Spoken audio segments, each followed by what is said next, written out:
going on, guys? So this week's episode of Gotham was one of the best to date because if you were paying attention, you caught all the Batman and Joker stuff that was entwined in this episode, and oh man! And we're gonna talk about all of it, but first we gotta talk about all the stuff that wasn't as important. First up is the Riddler games. Everybody say the Riddler was born this episode, but come on, we all know that he was born many episodes ago in this season, but now he has an enemy because Gordon's getting a little too close to the freaking mystery of his lady love disappearing. Nigma being all crazy and shit, he's all like, you ain't smarter than me, Gordon. So we're more than likely gonna start seeing him plot some freaking craziness towards Gordon, which is gonna be kind of weird because, I mean, Gordon's gonna automatically know that Nigma is the person doing the riddles because he's been doing them since we met him. Obviously, he's gonna have to have a plan to get out of town or go into hiding or something because he's no longer gonna be able to work at the GCPD. Let's go ahead and talk about the Riddler's BFF, the Penguin, and how he's getting all those crazy treatments from Hugo Strange. I've said this before, Hugo Strange is crazy and all his experiments have a purpose.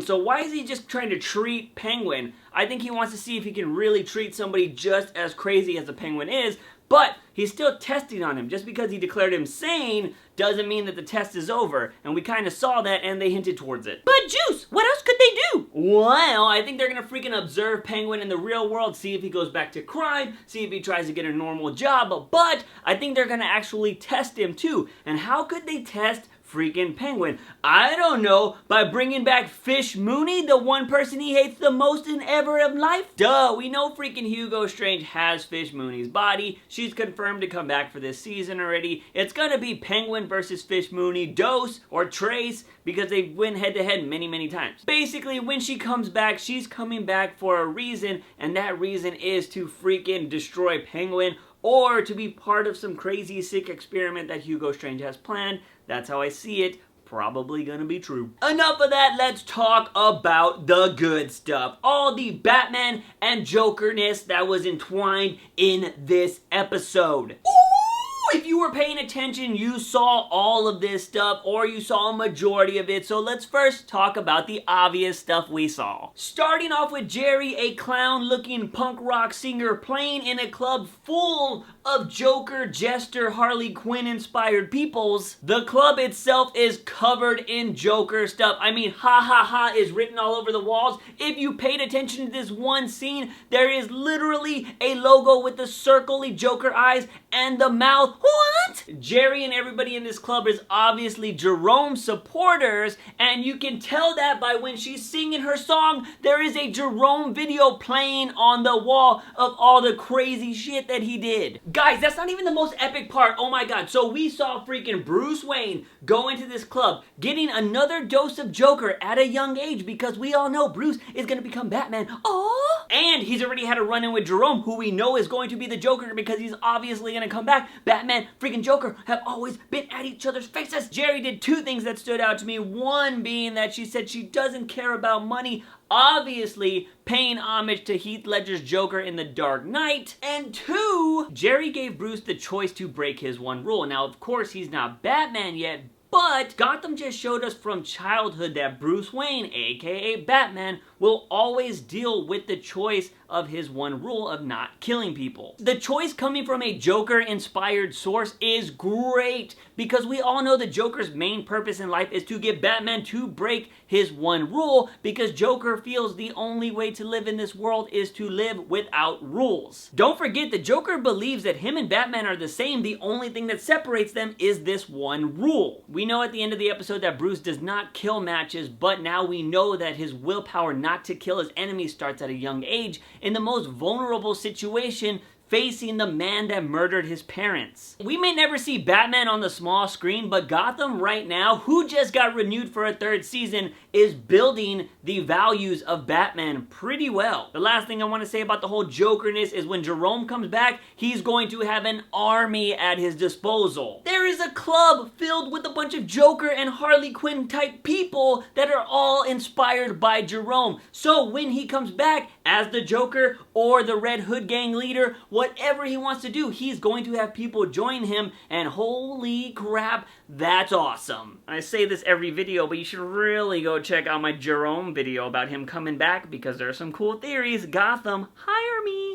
Now, let's talk about all the Batman stuff that we saw in this episode, starting off with Bruce getting a gun from Selina. Totally not something Batman would do, but he's not Batman yet and he's young and naive. Bruce then hides that gun from Alfred because, well, he doesn't want him to know what he's gonna do. That's very Batman-like. Alfred and Bruce end up going to the rough part of town. Bruce doesn't keep his mouth shut. Alfred ends up getting in a fight, but he turns it into a fighting lesson, which Bruce totally needs to learn because he's gonna be motherfucking Batman someday. One of the most important things that Alfred says to him before this fight starts is, pick your battles, which is something that is going to be very important when he gets older because, you know, Batman, he can take on anybody, but he researches his target before he fights them, because if you just go in there guns blazing, that's how you die. Cool little Easter egg before that scene is the people that were fighting were saying Solomon Grundy, big Batman character. Fucking awesome. Alfred ends up going unconscious and going to the hospital, and he's trying to tell Master Bruce not to go find matches by himself, but of course Bruce doesn't listen.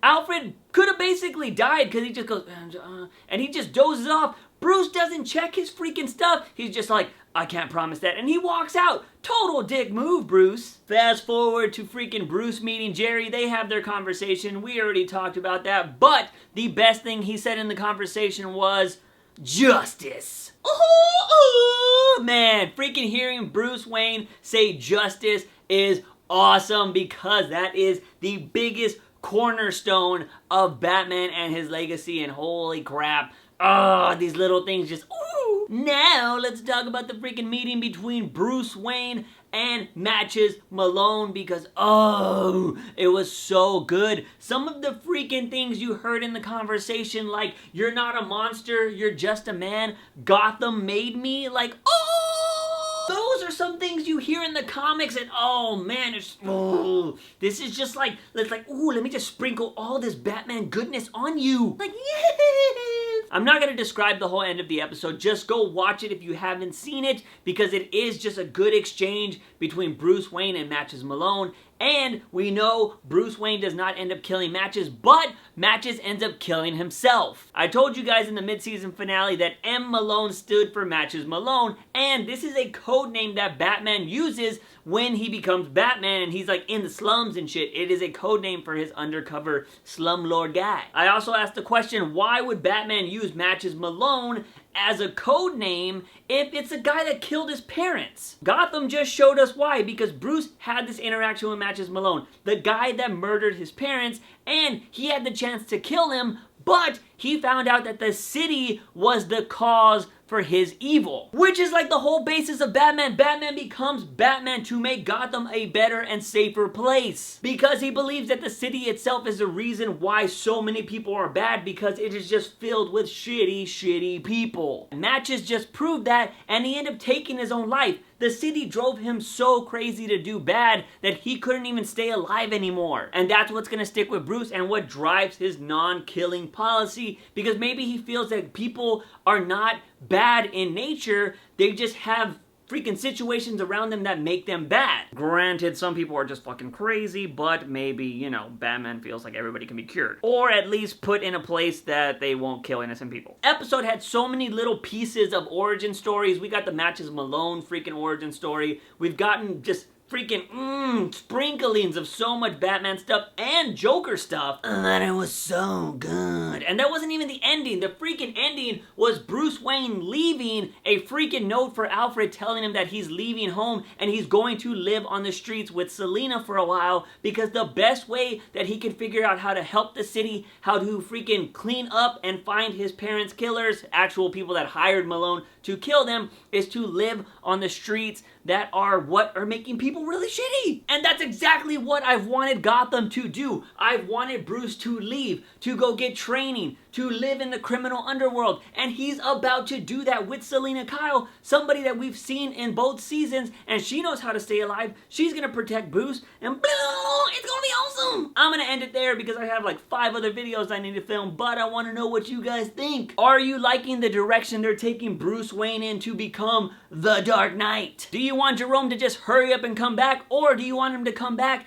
at the perfect time? What do you want to see in season 3 since they just got renewed? Let me know in the comment section down below. If you like this video, give it a thumbs up and share it with all your buddies, your mamas, and your papas. Don't forget to hit that subscribe button for all things nerdy and geeky on this channel. As always, guys, I am am your host, JUICEbox. Remember, when you wake up in the morning, ask yourself something. Have I had my daily dose of juice? See you guys next time. Bye!